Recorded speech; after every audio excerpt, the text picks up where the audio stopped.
हम इस वीडियो में बात करने वाले हैं torque experience by a current loop in uniform magnetic field.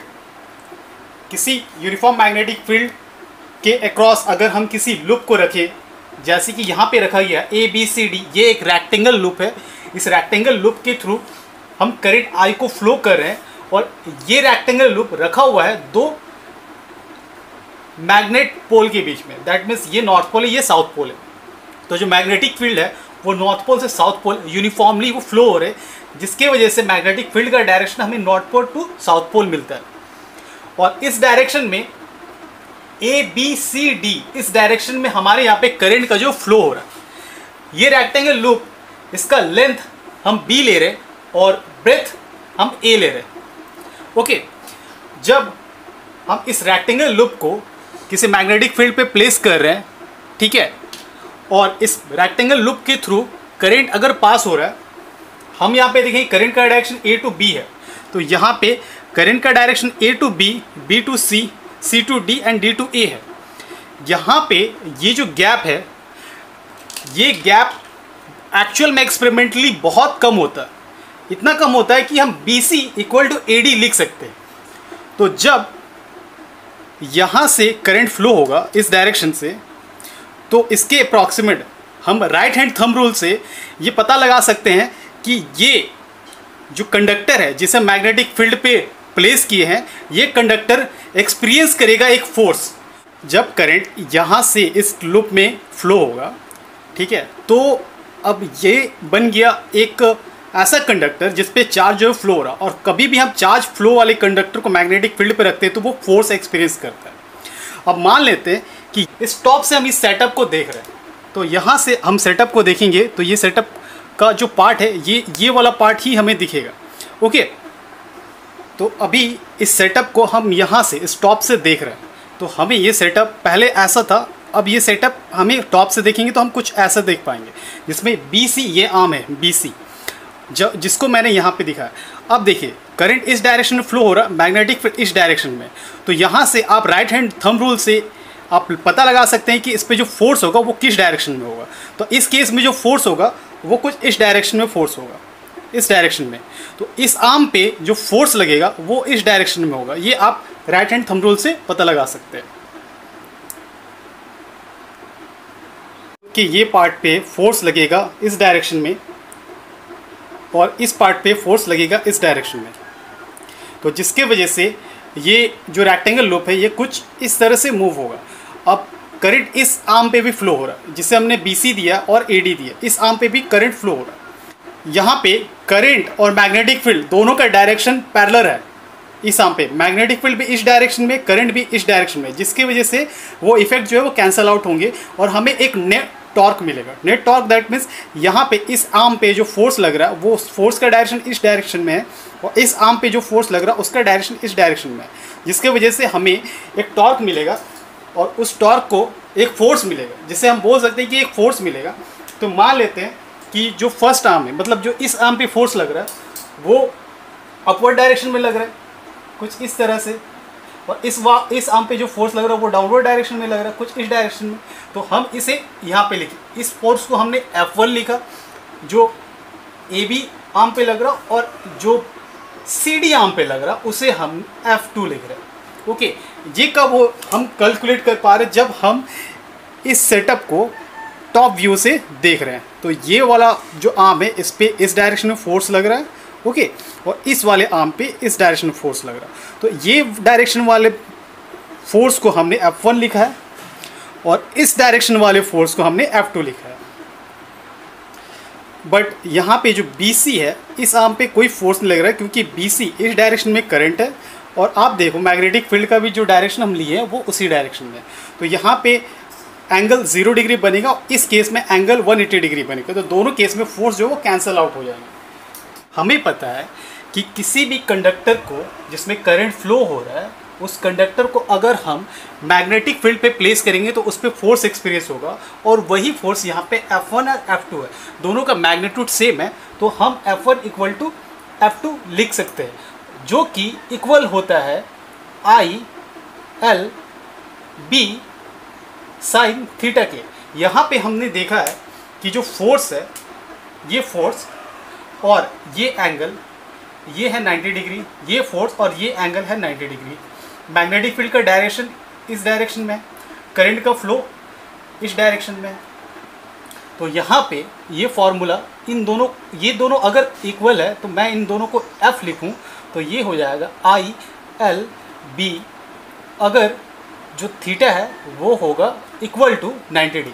हमने देखा कि ये अब कुछ इस तरह से मूव कर रहा है, ये इस तरह से मूव कर रहा है, बट हमारा जो मैग्नेटिक फील्ड है वो मैग्नेटिक फील्ड इस डायरेक्शन में है। जब ये ऐसा था तो मैग्नेटिक फील्ड के साथ पैरेलल था, ये वाला भी और ये वाला भी, बट अभी चूंकि इस पर फोर्स लगा तो ये मैग्नेटिक फील्ड के साथ कुछ इस तरह का एंगल बनाएगा। मान लेते हैं कि ये इतना मूव कर लिया है मैग्नेटिक फील्ड के साथ, मत यहाँ पे ये अब फोर्स लगने के बाद कुछ एंगल मूव किया है। तो कितना एंगल मूव किया है, तो हमने जब इस तरह से रखा था तो उस कंडीशन में ये वाला जो हमारा सरफेस था, ये हमारा सरफेस, ये पूरा एरिया है। ओके, इस कंडीशन में ये जो सरफेस है ये हमारा एरिया है, क्योंकि ये ब्रेथ है और ये लेंथ है। तो सो L इंटू बी ये हमारा एरिया बना। अब इस कंडीशन में यहाँ पे देखिए, एरिया का जो यूनिट वेक्टर होता है वो हमेशा परपेंडिकुलर टू द सरफेस होता है। यहाँ पे इस एरिया में जिस डायरेक्शन में करंट फ्लो हो रहा है उस डायरेक्शन में करंट, देखिए करंट इस डायरेक्शन में फ्लो हो रहा है। ओके, तो इस डायरेक्शन में अगर हम एक स्क्रू को, राइट हैंड स्क्रू रूल इसे हम कहते हैं, यहाँ पे आप स्क्रू को टाइट करने के लिए क्या करोगे, इस तरह से उंगली को फिंगर को कर्ल करोगे इसी डायरेक्शन में, जिस डायरेक्शन में करंट है, करंट भी इसी डायरेक्शन में, तो आपका जो स्क्रू है वो अंदर की ओर जाएगा। दैट मीन्स यहाँ पे देखिए, यहाँ पे करंट इस डायरेक्शन में जाकर के इस डायरेक्शन में आ रहा है। दैट मीन्स हमारा जो स्क्रू है वो इसी डायरेक्शन में घूम रहा है।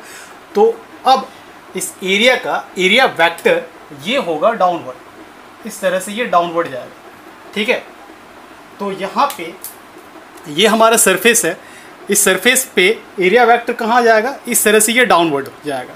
ठीक है, तो जब हम इस सरफेस को टॉप से देखेंगे कुछ इस तरह से, तो ये एरिया वेक्टर कुछ ऐसा होगा। और अब चूंकि इस आर्म पे और इस आर्म पे दोनों पे फोर्स लग चुका है, और फोर्स लगने के बाद ये कुछ इस तरह से ये रोटेट हो गया, तो ये जो एरिया वेक्टर है ये भी रोटेट हो जाएगा। दैट मीन्स एरिया वेक्टर कुछ इस डायरेक्शन में होगा। तो ये हमारा इस एरिया वेक्टर का डायरेक्शन। और यहाँ पे चूंकि करंट जो है, करंट फ्लो हो रहा है, तो एरिया वेक्टर के डायरेक्शन में ही हम मैग्नेटिक डायपोल मोमेंट के डायरेक्शन को कंसीडर करते हैं। तो इसी डायरेक्शन में मैग्नेटिक डायपोल मोमेंट, जिसे हम M से इंडिकेट कर रहे हैं, तो ये मैग्नेटिक डायपोल मोमेंट का डायरेक्शन भी यही होगा। ओके, NCERT में इस डायरेक्शन को अपोजिट डायरेक्शन में दिखाया गया है। अब चूंकि ये जो आर्म है, ये आर्म अभी मैग्नेटिक फील्ड के साथ कुछ एंगल बना चुका है।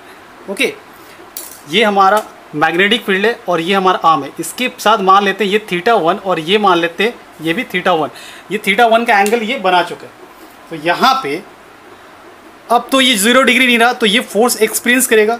तो ये वाले आर्म पे और ये वाले आर्म पे जो फोर्स लगेगा, ठीक है, वो फोर्स अगर हम राइट हैंड थंब रूल से फाइंड आउट करें तो ये वाले आर्म पे जो फोर्स लगेगा उसका डायरेक्शन डाउनवर्ड होगा, और इस वाले आर्म पे जो फोर्स लगेगा उसका डायरेक्शन अपवर्ड होगा, इस डायरेक्शन में। तो दोनों फोर्स कुछ इस तरह से कैंसिल आउट कर देंगे एक दूसरे को। ओके, तो ये वाले आर्म पे, ये वाले आर्म पे जो फोर्स लगेगा, मतलब BC और CD AD आर्म पे, BC और AD आर्म पे जो फोर्स लगेगा, एक फोर्स का डायरेक्शन इधर होगा और दूसरे फोर्स का डायरेक्शन इधर होगा, जो दोनों एक दूसरे को कैंसिल आउट कर देंगे। ओके, तो हम यहाँ पे जो टॉर्क एक्सपीरियंस ले रहा, वो टॉर्क में मतलब अब लीनियरली कोई भी फोर्स नहीं लग रहा, जो भी फोर्स लग रहा एक कपल की तरह फोर्स लग रहा कुछ इस डायरेक्शन में।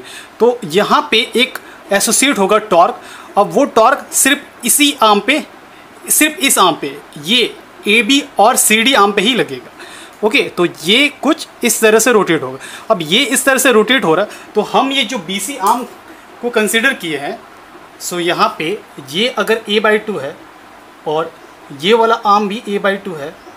ओके, तो ये जो पार्ट होगा, ये पार्ट ये होगा A/2 sin थीटा, और यहाँ पे भी ये सिमिलरली ये पार्ट होगा a/2 sin थीटा। ओके, अब यहाँ से यहाँ तक ये वाला हमें मिला a/2 sin थीटा, यहाँ से यहाँ तक ये मिला a/2 sin थीटा। अब यहाँ पे हम देख रहे हैं कि ये क्या कर रहा है, ये इस तरह से टॉर्क एक्सपीरियंस कर रहा है। तो टॉर्क का जो फॉर्मूला होता है यहाँ पे टॉर्क इनटू परपेंडिकुलर डिस्टेंस, तो यहाँ पे पहला फोर्स कौन सा है, ये F1 है। तो इस आर्म पे फोर्स हमारा F1 लग रहा है, यहाँ से यहाँ तक परपेंडिकुलर डिस्टेंस कौन सा है, ये a/2 sin थीटा। ओके, मैंने यहाँ से ये वाला पार्ट को लिया इस पॉइंट से, ठीक है। तो ये होगा हमारा F1 और इनटू परपेंडिकुलर डिस्टेंस कौन सा है, a sin थीटा। ओके, अब सिमिलरली हम इस आर्म की बात करेंगे। तो इस आर्म की जब बात करेंगे तो ये हमारा परपेंडिकुलर डिस्टेंस बन रहा है a/2 यहाँ से यहाँ तक sin थीटा, और ये हमारा एक फोर्स है F2, ये वाला फोर्स इस डायरेक्शन में। तो और ये हमारा 90 डिग्री, दैट मीन्स ये परपेंडिकुलर डिस्टेंस है। तो यहाँ पे फोर्स F2, यहाँ पे F1 होगा इंटू a/2 sin थीटा।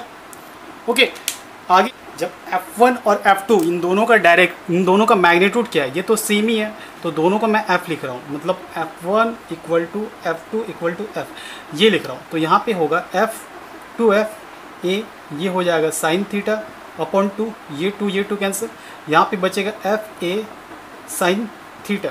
अब ये F का वैल्यू हम यहाँ से ले सकते हैं, कितना है, ILB A sin थीटा। अब यहाँ से इन टर्म्स को यहाँ पे देखिए L और A, ये क्या बन जाएगा, ये एरिया बन जाएगा। तो हम यहाँ पे लिख सकते हैं, अब यहाँ पे sin थीटा, ये थीटा जब 90 डिग्री होगा किसके और किसके बीच, जब मैग्नेटिक और करंट के बीच का एंगल 90 डिग्री होगा, ठीक है। तो हमें यहाँ पे जो टॉर्क है ये मिलेगा मैक्सिमम। अगर इस रेक्टेंगल वायर को अगर हम n टर्न्स दे दिए, ठीक है, तो यहाँ से ये इक्वेशन कुछ ऐसा बन जाएगा। ओके, तो ये था जो फोर्स, दैट मीन्स टॉर्क, जो फोर्स एक्सपीरियंस कर रहा है जब हम इस रेक्टेंगल लूप को मैग्नेटिक फील्ड पे प्लेस कर रहे थे।